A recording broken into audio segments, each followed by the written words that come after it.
Assalamualaikum warahmatullahi wabarakatuh.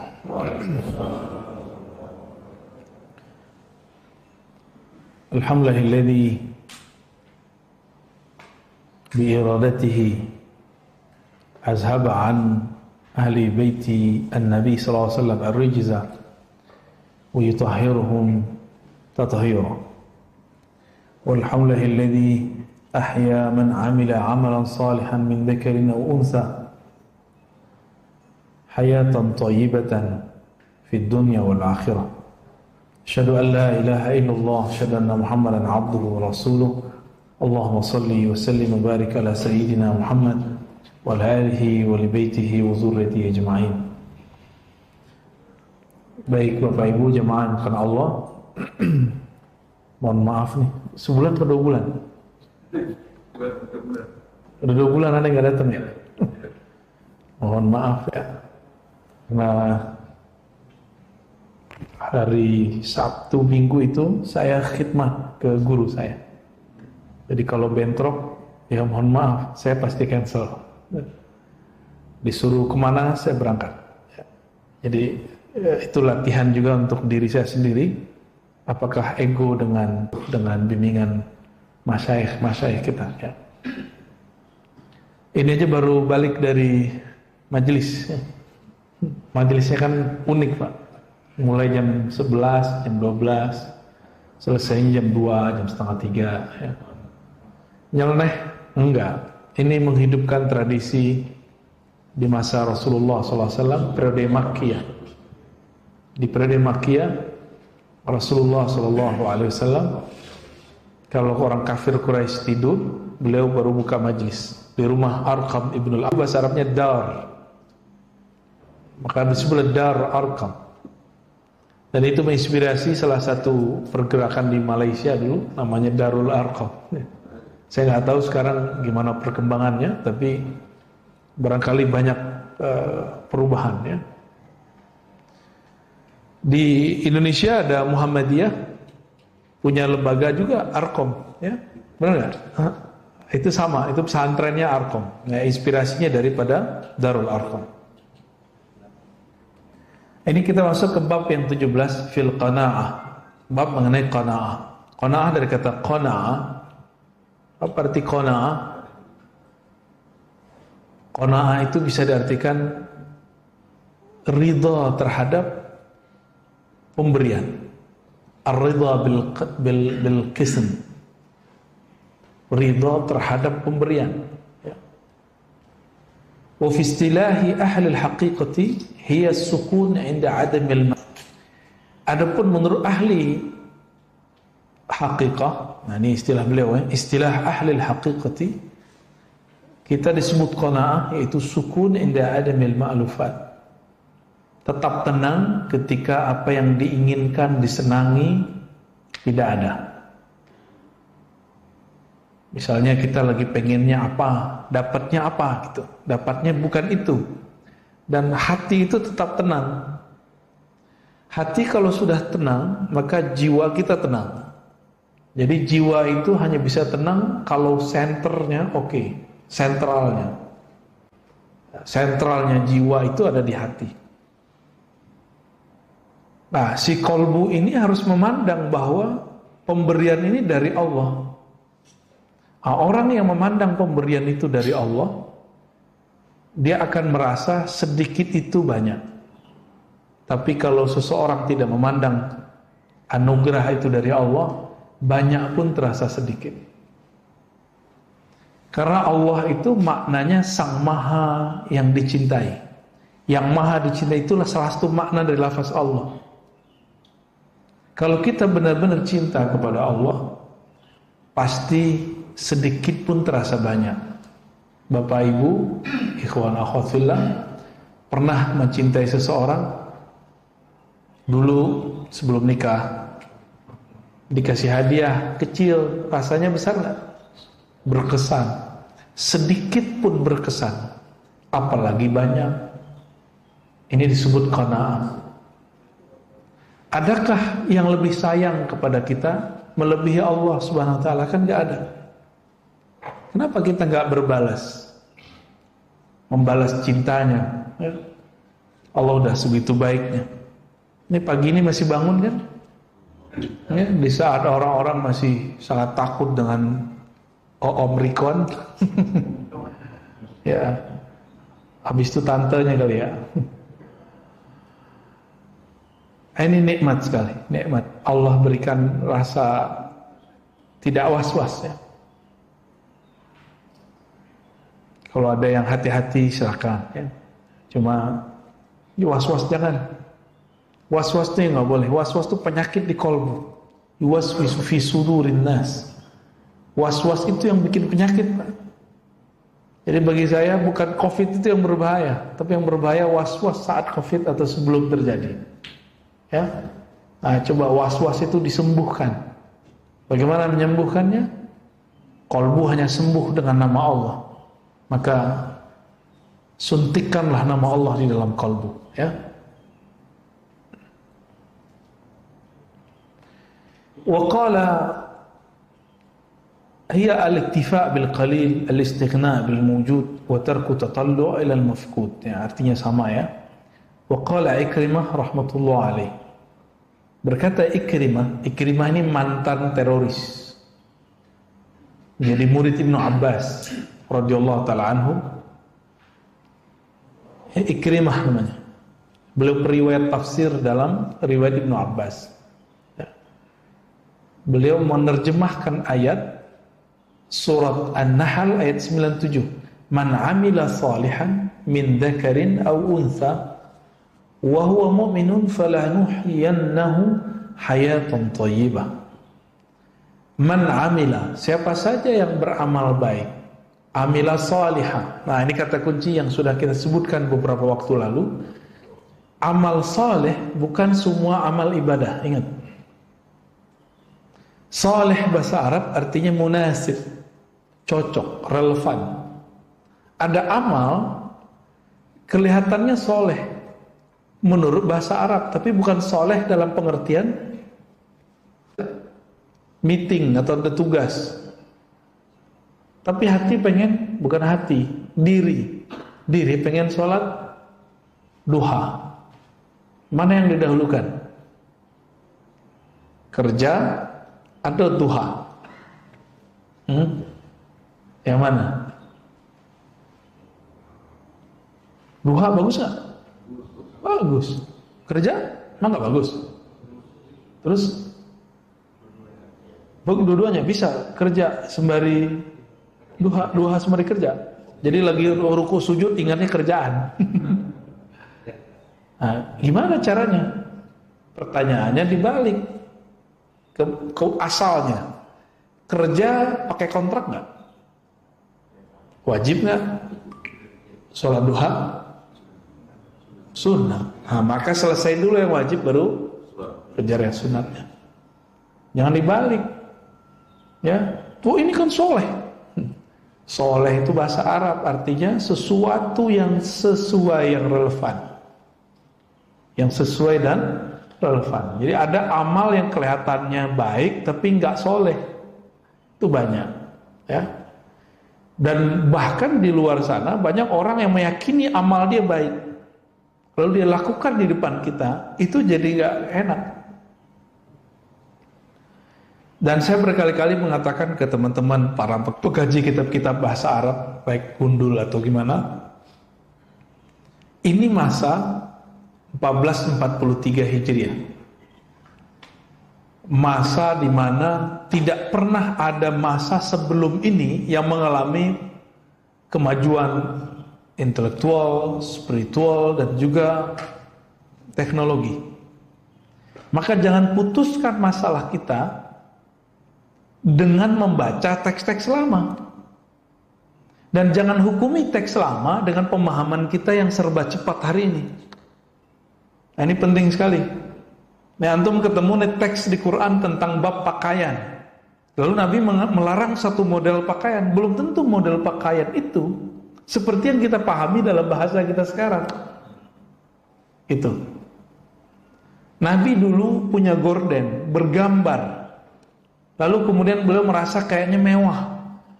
Suruh copot, karena zaman itu belum pantas belum saleh. Belum ada orang di Madinah yang pakai gorden berwarna, bergambar. Sekarang rumah orang biasa aja, kos-kosan aja gordennya udah ada motifnya. Di zaman ini nggak bisa disamain. Nah, banyak kawan-kawan yang salah kaprah membaca teks. Dia memahami teks dulu, sekarang ala dulu gitu, bolak-balik. Nggak bisa begitu. Nggak usah jauh-jauh lah masa Rasulullah. Ketika dulu Buya Hamka nulis, itu belum kebayang loh sama beliau ada sekarang smartphone kayak antum punya, YouTube. Belum kebayang. Ayahanda beliau Haji Rasul, kawan dari ayahandanya, pendiri Muhammadiyah, pendiri NU. Itu belum membayangkan pas seperti yang sekarang terjadi. Haji Rasul itu dulu, ya, ayahnya Buya Hamka, Syekh Abdul Karim, termasuk berpolemik masalah ketika dari kalangan beliau ada yang pakai dasi, amal jas. Itu pakaiannya orang Londo. Tahu Londo, Pak? Anak kecil udah nggak ngerti Londo ya. Belanda gitu. Saya masih ingat kalau kita nonton film Kolosat dulu, Belanda bangsat gitu. Itu kan bahasa-bahasa kasar itu. Udah masuk ke alam bawah sadar tuh. Padahal ya nggak gitu-gitu amat ya. Akhirnya berubah masa, berubah juga kejadiannya. Di zaman itu ada namanya ordonansi, itu apa istilahnya? Pencatatan nikah. Difatwakan haram oleh para ulama. Tapi ternyata sekarang kita malah nyatetin nikah kita, ya kan? Jadi urusan mencatat ini dulu diharamkan, sekarang bersikeras itu orang-orang yang dulu sakal-sakal itu sekarang mengatakan boleh, bahkan wajib. Alasannya ini dan itu, ya. Banyak hal. Contoh lain, Nabi pakai sarung, Pak. Bapak pakai apa? Sarung. Bener sarung nih. Ini mohon maaf, saya ngeliat ada orang ngamalin sunnah katanya, tapi yang dia pakai celana dalamnya orang Arab. Ngerti nggak celana dalamnya orang Arab? Ada yang hari ini begitu? Semoga nggak ada ya. Orang Arab pakai celana putih itu, dia pasti jingkrang celananya, karena itu celana dalam, agak panjang. Itu bukan celana sholat. Ketika ada ustadz di Indonesia, dia memfatwakan bahwa bercelana di bawah mata kaki itu haram, tapi pas dilihat, ternyata dia pakai celana ala celana orang Arab, celana dalamnya. Itu diketawain di sana, di Kuwait diketawain orang. Seandainya pun dia pakai celana seperti di Indonesia, nggak ada masalah. Masih satu masa, udah beda tempat, budaya pakaian sudah berubah. Jadi jangan hukumi orang dengan fatwa kita, ya. Nah, ini yang disebut soleh. Soleh itu boleh kita artikan siapa yang beramal pada tempatnya atau sesuai dengan waktunya, tepat di tempatnya, tepat di waktunya, itu baru disebut soleh. Jadi tidak semua orang yang beramal seperti orang baik itu soleh, ya. Min dzakarin aw untha, baik laki-laki ataupun perempuan. Nah, di sini ada kesetaraan gender. Yang Islami yang begini, Qurani. Kesetaraan gender yang Qurani itu adalah amal, bukan jenis kelamin. Jenis kelamin gimana mau nyamainnya? Bisa nyamain kelamin. Ya, kita minta libur aja seminggu ya, sholat. Pengen apa? Ya, emang enak haid? Tanya aja sama ibu-ibu tuh, enak kah haid? Haid itu datang gak enak, nggak datang cemas. Benar Bu ya? Ngetes mulu, ini kenapa nih nggak datang bulannya ya? Nah, jadi kesetaraan gender Qurani itu adalah kesetaraan amal, bukan kesetaraan jenis kelamin. Maka segala hal yang berkaitan dengan hak dan kewajiban jenis kelamin itu nggak bisa disamakan. Yang bisa disamakan adalah amal. Ya, karena hak laki-laki dengan hak perempuan dalam bab urusan jenis kelamin nggak bisa disamain. Pakaiannya udah beda, ya, kebutuhannya udah beda. Nah, ini kalau kita mau meluruskan, ya. Saya tidak anti ilmu apa-apa, juga nggak pro ilmu mana-mana. Kita pronya Quran aja. Ya, Quran, sunnah, udah itu aja. Hubbus sunnati wa ahliha. Ya. Wa huwa mu'min. Nah, ada satu syarat ketika kita beramal yang soleh, yaitu percaya kepada Allah Subhanahu wa Ta'ala. Mukmin itu di kolbu, sedangkan amal itu pada badan. Berarti ada gabungan. Ini pembeda antara munafik dengan yang bukan munafik. Apa yang Allah berikan reward bagi orang ini? Falanuhyiyannahu hayatan thayyibah, dengan kehidupan yang thayyibah. Apa arti thayyibah? Baik. Kan bahasa Indonesia emang standar sekali ya. Mohon maaf. Ini pakar bahasa Indonesia harus bisa membedakan ini. Ada halalan thayyiban, ya kan? Halal yang thayyib. Ini hayatan thayyibah, hidup yang thayyibah. Baldatun thayyibah, negeri yang thayyibah. Nah, gimana? Kalimatun thayyibah, kata-kata yang thayyibah. Itu beda-beda semua artinya.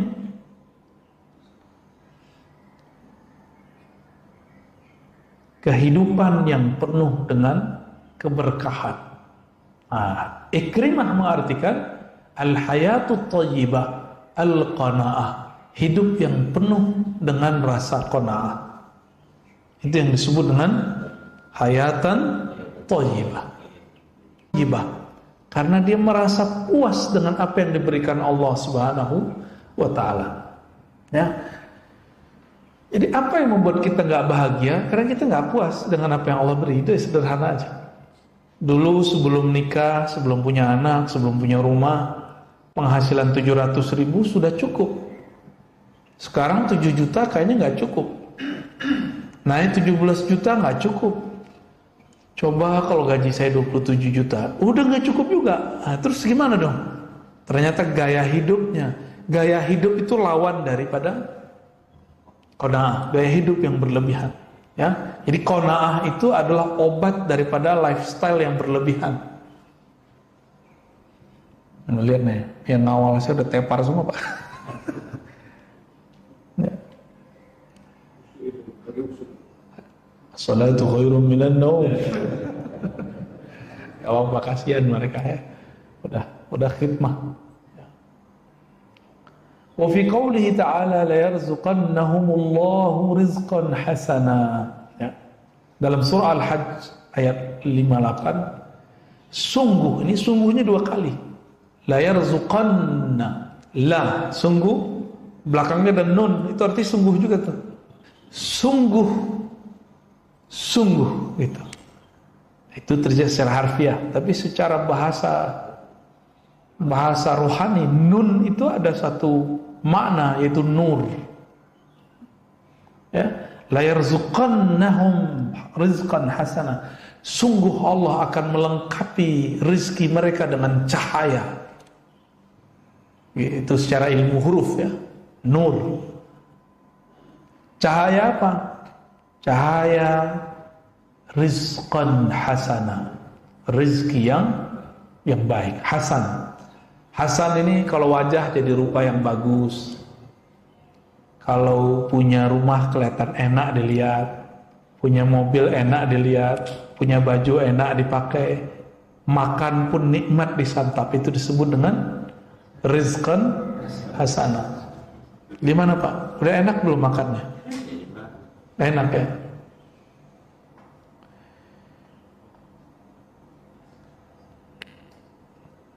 Ketika Ahlul Bait dibersihkan Allah dalam surat Al-Ahzab ayat 33, innama yuridullahu yudhiba ankumur rijza ahlal bait wa yutahhirakum tathira.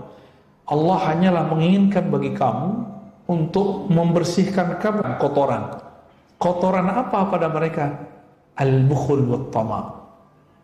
Al-bukhul, kebakhilan dan ketamaan. Lawan dari qanaah.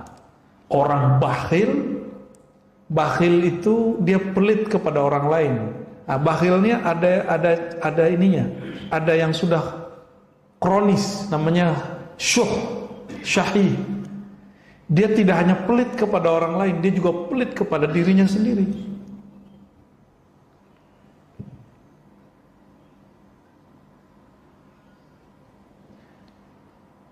Wa tahhirakum tathira. Ya, ayat 3-3-nya di ujungnya, lalu Allah membersihkan kalian, tathira wa ahlul bait, yaitu dengan sakhawa wal qanaah.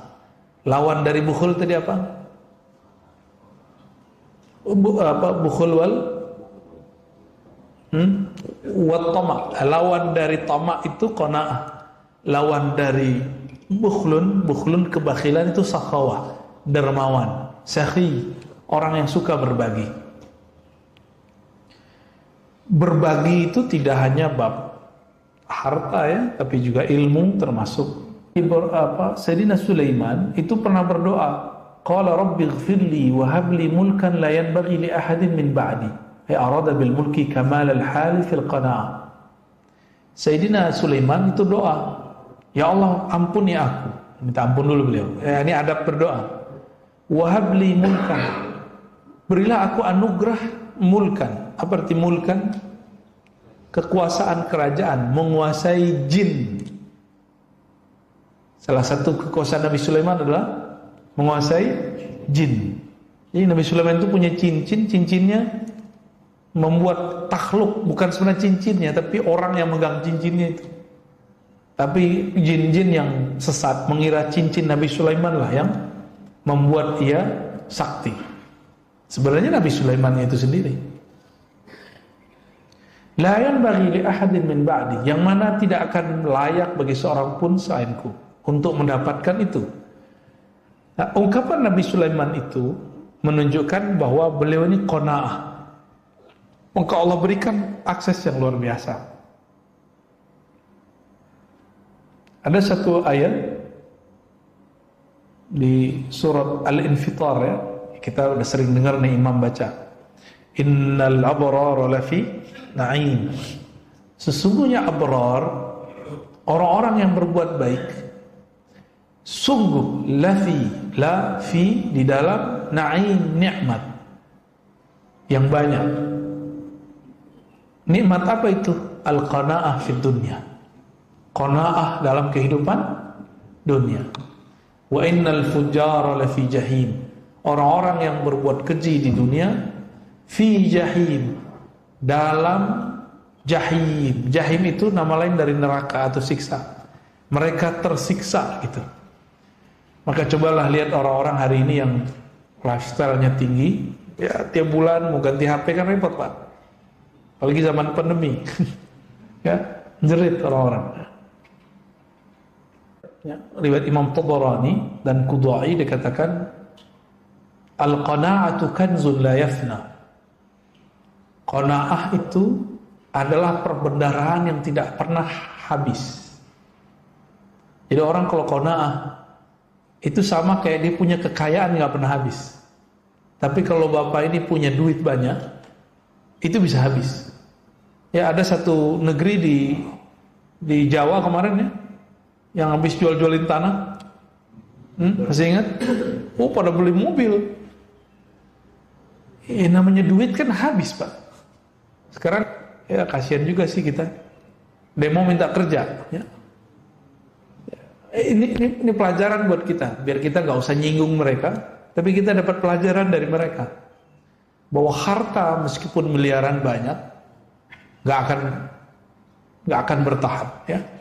Yang membuat bertahan itu al-qanaah. Ini pesan buat diri kita dan apalagi keluarga di rumah. Istri itu penting sekali ini mempelajari bab qanaah. Ini bukan alasan kita untuk tidak menafkahi. Ya. Justru laki-laki itu kebahagiaannya bisa memberi nafkah. Laki-laki yang tidak normal, tidak sempurna, dia nggak memberi nafkah. Ya, jadi jangan ada yang seneng tuh. Wah enak ya lo sama apa orang kaya gitu. Terus maksudnya apa nanya begitu? Maksudnya apa? Biar kita nggak memberi nafkah. Itu cowok laki-laki nggak jantan itu yang nanya. Ya. Laki-laki yang jantan itu, yang gentle itu ya bertanggung jawab.